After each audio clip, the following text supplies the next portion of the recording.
Sahabat, lilin tak akan menyala tanpa api, dan manusia tak akan menyala tanpa dunia spiritual.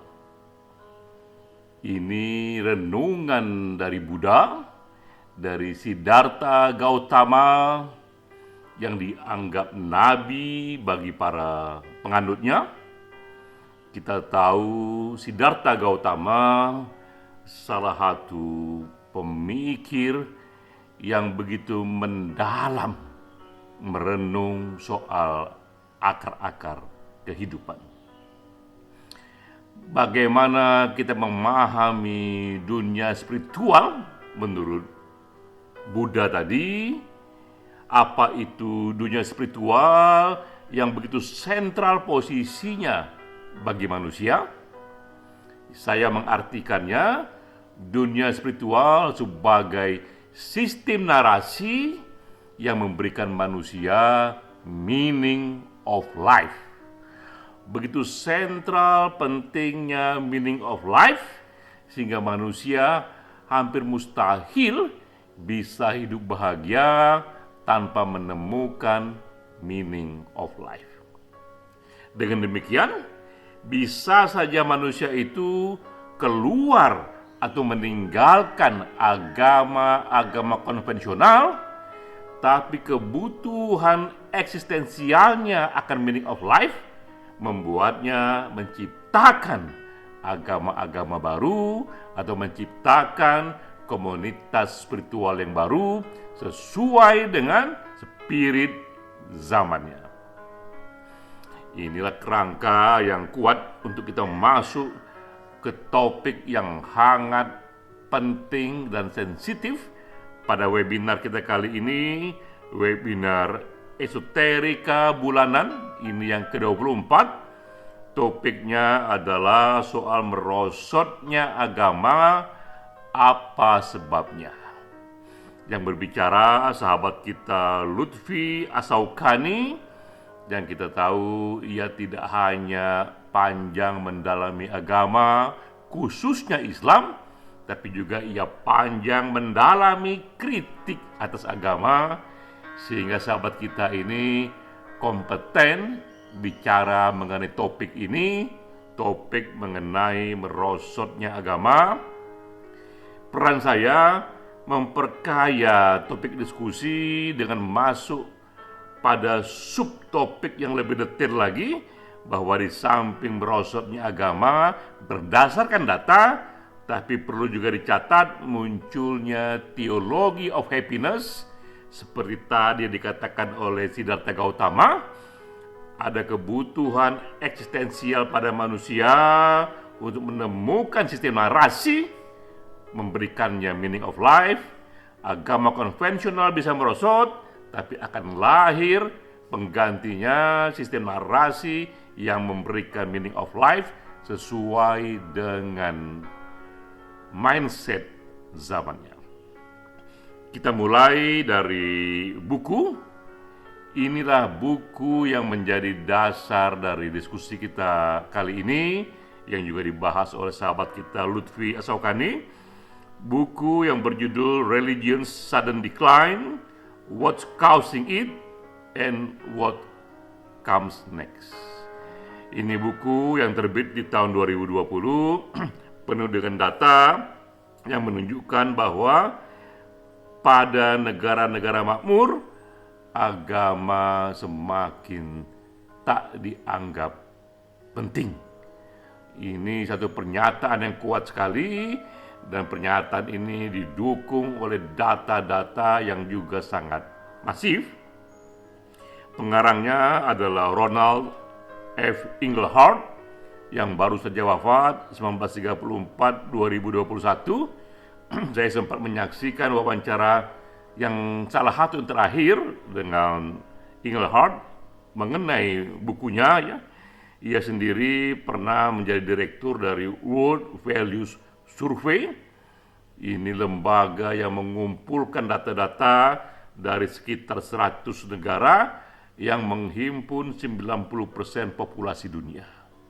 Buku ini buku mengenai The Sudden Decline of Religion, juga penuh dengan data-data survei, dan kesimpulannya ia ambil berdasarkan data-data survei dari 90% populasi dunia. Ini beberapa temuan dari buku itu. Nanti saya memberikan respon saya di bagian akhir. Data dari yang diambil dari buku itu bahwa di negara makmur lebih banyak yang tak percaya Tuhan.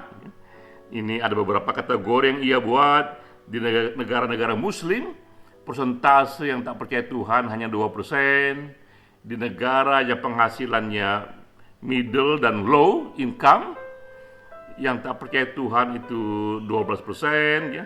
Tapi di negara-negara yang berdasarkan pada ajaran Konfusius, yang jarang bicara Tuhan, yang tak percaya Tuhan itu majority, 53%. Dan di negara-negara yang income-nya makmur, lebih tinggi lagi, yang tak percaya Tuhan juga lebih tinggi lagi, 31%. Dan puncaknya untuk negara barat adalah negara-negara Skandinavia atau disebut Nordic countries. Ada Finlandia di sana, Denmark, Swedia, Norwegia. Ini negara-negara yang juga penduduknya semakin tak menganggap Tuhan penting dan tak percaya Tuhan dalam hidupnya. Ini pertama soal belief in God. Kedua, di juga negara-negara makmur semakin sedikit yang percaya adanya dunia akhirat, mengenai narasi surga dan neraka yang kita dengar sejak masa kanak-kanak. Tentu saja pada masa masyarakat muslim yang tak percaya kepada kehidupan akhirat hanya 15%, tapi di negara-negara yang makmur, yang income-nya tinggi, yang tak percaya dunia akhirat itu 48%. Dan di negara-negara Nordic countries seperti Swedia, Finlandia, yang tak percaya Tuhan majority di atas 56%, tak percaya kepada kehidupan akhirat. Juga di negara makmur semakin banyak yang tak lagi nyaman dengan institusi agama, ya, yang confidence in churches or religion institution, yang menyatakan mereka percaya di negara-negara yang income-nya tinggi, high income countries, hanya 10% saja. Sementara di negara-negara Nordic countries yang percaya kepada lembaga agama tinggal 8% saja. Ini adalah data yang kokoh, kesimpulan yang berdasarkan survei dari begitu banyak negara yang dikerjakan tahun per tahun. Lengkapnya ini adalah periode waktu yang menjadi cultural shift, yang menjadi perubahan nilai itu. Jika periodenya adalah 81 sampai 2007, 1981 sampai 2007, justru negara-negara bertambah religius. Tapi jika periodenya 2007 sampai 2020, negara-negara semakin tak religius. Dikatakan di sini bahwa di periode ini 2007 sampai 2020 sekularisasi terjadi semakin cepat.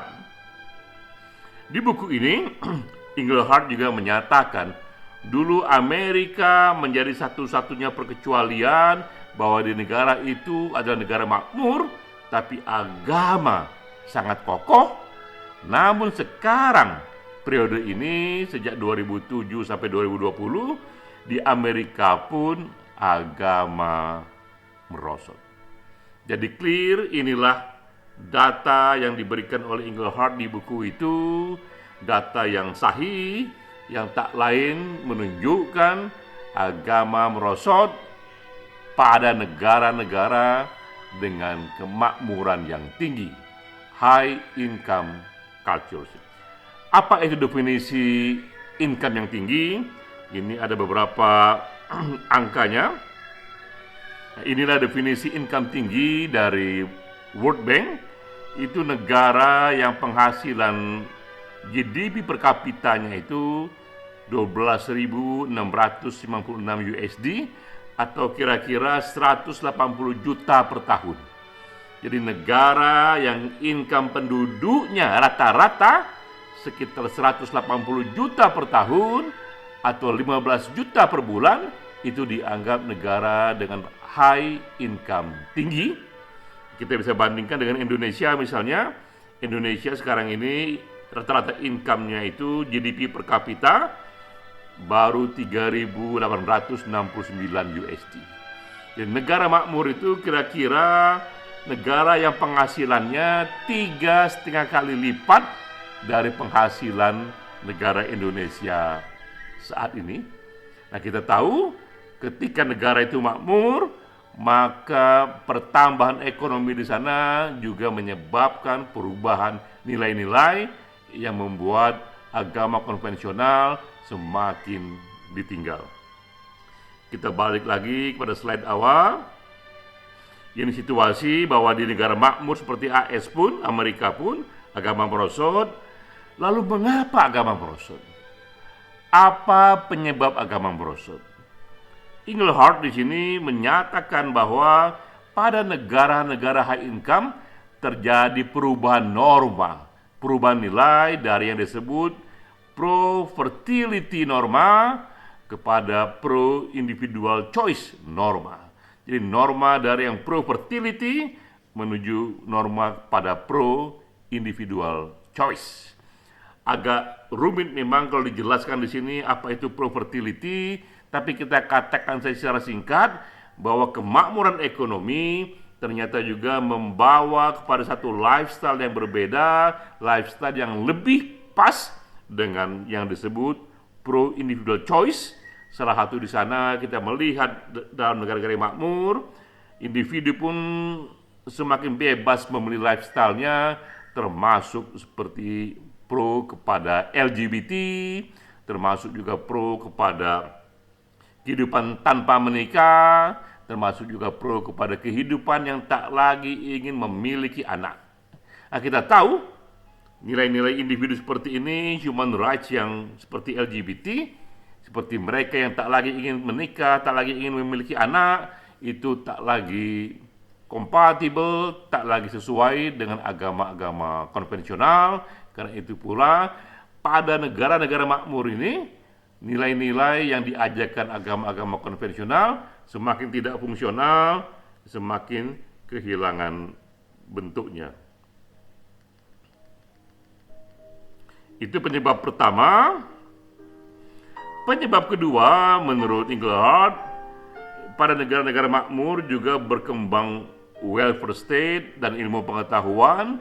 Melalui welfare state, jaminan kepada keamanan ekonomi warga negara itu tinggi. Tingkat kecemasan hidup juga bisa dikurangi karena negara menyediakan sistem jaringan net, safety net yang dapat membuat kehidupan ekonomi lebih nyaman. Pada negara-negara ini yang welfare state-nya sudah tinggi, tercipta pemerintahan yang bersih, tercipta juga interpersonal trust, walaupun agama merosot di sana, hidup yang bermakna lebih banyak diperoleh dari sumber-sumber non-agama. Muncul begitu banyak cara pandang baru, satu riset-riset baru mengenai happiness, mengenai hidup yang bermakna di luar agama. Itu pula yang menambah merosotnya agama pada negara-negara yang makmur. Saya juga menulis 2 buku dengan topik yang sama, yang dua-duanya juga sudah diterjemahkan ke dalam bahasa Inggris. Yang satu mengenai fakta-fakta baru di era Google yang menyebabkan evolving perception of religion, yang menyebabkan berubahnya persepsi terhadap agama dari agama yang awalnya dianggap kebenaran mutlak menjadi agama yang kemudian dipandang hanya sebagai kekayaan kultural milik bersama. Buku yang lain yang saya juga karang adalah The Spirituality of Happiness. Ini mengenai narasi baru ilmu pengetahuan yang juga mencari satu pola mendapatkan hidup bahagia, happiness, tapi berdasarkan riset-riset positif psikologi dan neuroscience. Melalui dua buku ini saya juga ingin memperkaya pandangan-pandangan yang dinyatakan oleh Engelhardt pada bukunya yang kita bahas tadi. Ini kira-kira tambahan lain yang tak terlalu dibahas di buku Engelhardt, tapi dibahas oleh saya di buku saya. Tambahan lain yang menyebabkan merosotnya agama adalah meluasnya studi-studi mengenai Bible archaeology yang mencoba menelusuri kebenaran kisah-kisah Nabi berdasarkan satu metode arkeologi. Nah, di sini para arkeolog misalnya menyimpulkan bahwa kisah-kisah Nabi Musa, kisah-kisah Nabi Nuh itu setelah diteliti dianggap itu ternyata bukanlah tokoh sejarah. Itu adalah tokoh yang diciptakan dalam rangka pengajaran moral. Tak ada bukti bahwa Nabi Nuh pernah hidup seperti yang diceritakan, karena mustahil ada banjir bandang yang bisa menenggelamkan bumi, termasuk menenggelamkan misalnya Gunung Himalaya, karena jumlah air di alam semesta ini tidak cukup untuk menenggelamkan Himalaya. Ya. Hal yang sama juga dengan Nabi Musa, ditelusuri oleh banyak arkeolog bahwa kemungkinan Exodus itu tak terjadi dalam sejarah, kemungkinan laut yang terbelah itu tak benar-benar terjadi dalam sejarah, tapi ini dikisahkan lebih sebagai pengajaran moral saja. Nah, riset-riset arkeologi ini di era Google begitu mudah diakses, sehingga itu juga membuat manusia dan penganut banyak agama melakukan tafsir ulang mengenai kisah-kisah yang dikisahkan dalam kitab-kitab suci. Ini pun turut menyebabkan merosotnya keyakinan kepada agama-agama konvensional. Hal lain lagi yang juga menambah alasan merosotnya agama, saya tambahkan di sini yang tak terlalu dibahas di bukunya Engelhardt. Kini sudah hadir lebih dari 4.200 agama. Sudah begitu banyak agama yang hadir, dan setiap agama juga memiliki konsep Tuhannya. Jadi hadir pula di sini 4.200 konsep Tuhan, 4.200 konsep dunia akhirat, dan hadir pula di sini the science of happiness sebagai substitusinya. Ini juga hal yang membuat semakin merosotnya agama-agama konvensional, terutama pada penduduk yang makmur, yang juga tinggi kapasitasnya dalam mencari informasi.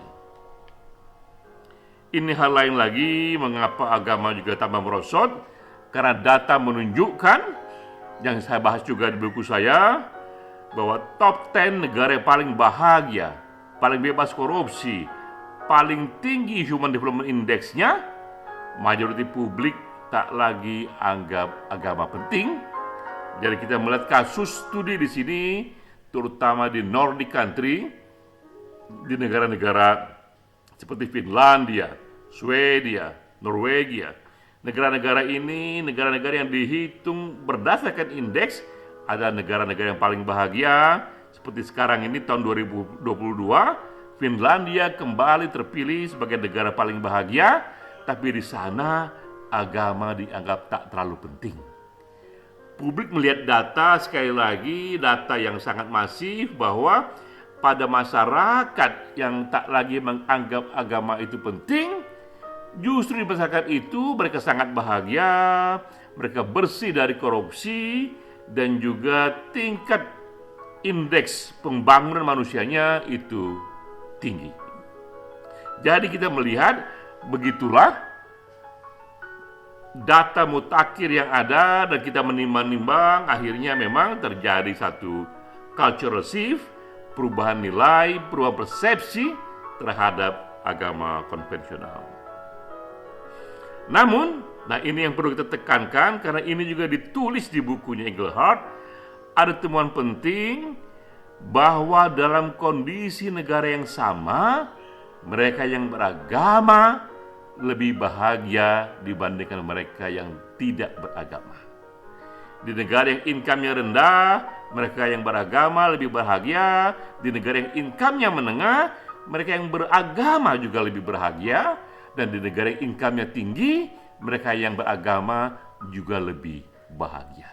Jadi kita melihat fungsi agama yang lebih spesifik di sini. Fungsi agama di zaman modern tidak lagi sebagai satu epistemic knowledge, satu pandangan yang faktual, yang ilmiah, tapi ia tetap berfungsi sebagai sistem narasi yang memberikan kebahagiaan. Ini juga dicatat oleh Engelhardt. Lalu ketika kita sampai pada kesimpulan agama merosot, lalu what next? Apa yang datang berikutnya? Karena bagaimanapun, seperti dikatakan Buddha di awal yang saya kutip, kebutuhan manusia pada dunia spiritual yang memberikan meaning of life itu tetap eksistensial, tetap sentral. Inilah what next yang saya explore ya, bahwa sekarang ini kita melihat ada tendensi Christmas juga dirayakan oleh mereka yang bukan Kristen, Natal dirayakan bahkan oleh mereka yang tak percaya pada Yesus, dia sebagai anak Tuhan, tak percaya ia sebagai anak dari Maria yang perawan, tapi toh mereka tetap ikut merayakan Christmas. Karena yang terjadi di sini, ketika agama merosot, maka yang terjadi muncullah tafsir baru mengenai agama, muncullah cara pandang baru mengenai agama, di mana agama sekarang ini tak lagi dilihat sebagai satu sistem faktual yang ilmiah, yang benar secara mutlak, tapi ia lebih dilihat sebagai kekayaan kultural yang memberikan satu meaning of life, sehingga Christmas pun dihadiri oleh yang non-Kristen, Ramadan pun dijalani oleh mereka yang non-Muslim, dan berbagai perayaan-perayaan agama Hindu pun juga ikut dinikmati oleh mereka yang bukan Hindu. Jadi what next setelah agama bergeser, itu terjadi perubahan dalam cara kita memahami agama. Agama memang merosot, tapi muncul bentuk lain, yaitu berbedanya cara kita memahami agama. Agama tak lagi dilihat sebagai kebenaran mutlak, tapi dilihat sebagai kekayaan kultural milik bersama. Nah, ke depan inilah yang akan terjadi, bahwa kebutuhan kepada dunia spiritual itu tetap hadir, tetap kuat, namun itu nanti lebih banyak diisi pertama oleh agama-agama yang ditafsir ulang, dan kedua oleh riset positif psikologi dan neuroscience yang lebih mencari meaning of life, yang lebih mencari happiness dengan metode-metode ilmu pengetahuan. Singkatnya, merespon buku dari Engelhardt yang mengatakan merosotnya agama, saya merespon dengan mengatakan agama konvensional itu memang benar merosot, tapi kebutuhan manusia pada dunia spiritual itu tetap hadir, sehingga manusia akan tetap menciptakan agama-agama baru, tetap menciptakan dunia spiritual yang baru, namun penekanannya berubah, di mana pencarian kepada narasi spiritual itu lebih berdasarkan pada ilmu pengetahuan, lebih berdasarkan pada positif psikologi dan neuroscience. Agama tetap hadir, agama-agama konvensional tetap hadir, tapi ia lebih ditafsir dengan cara baru, seperti yang dikatakan tadi, ia lebih ditafsir sebagai bagian dari kekayaan kultural milik kita bersama. Salam.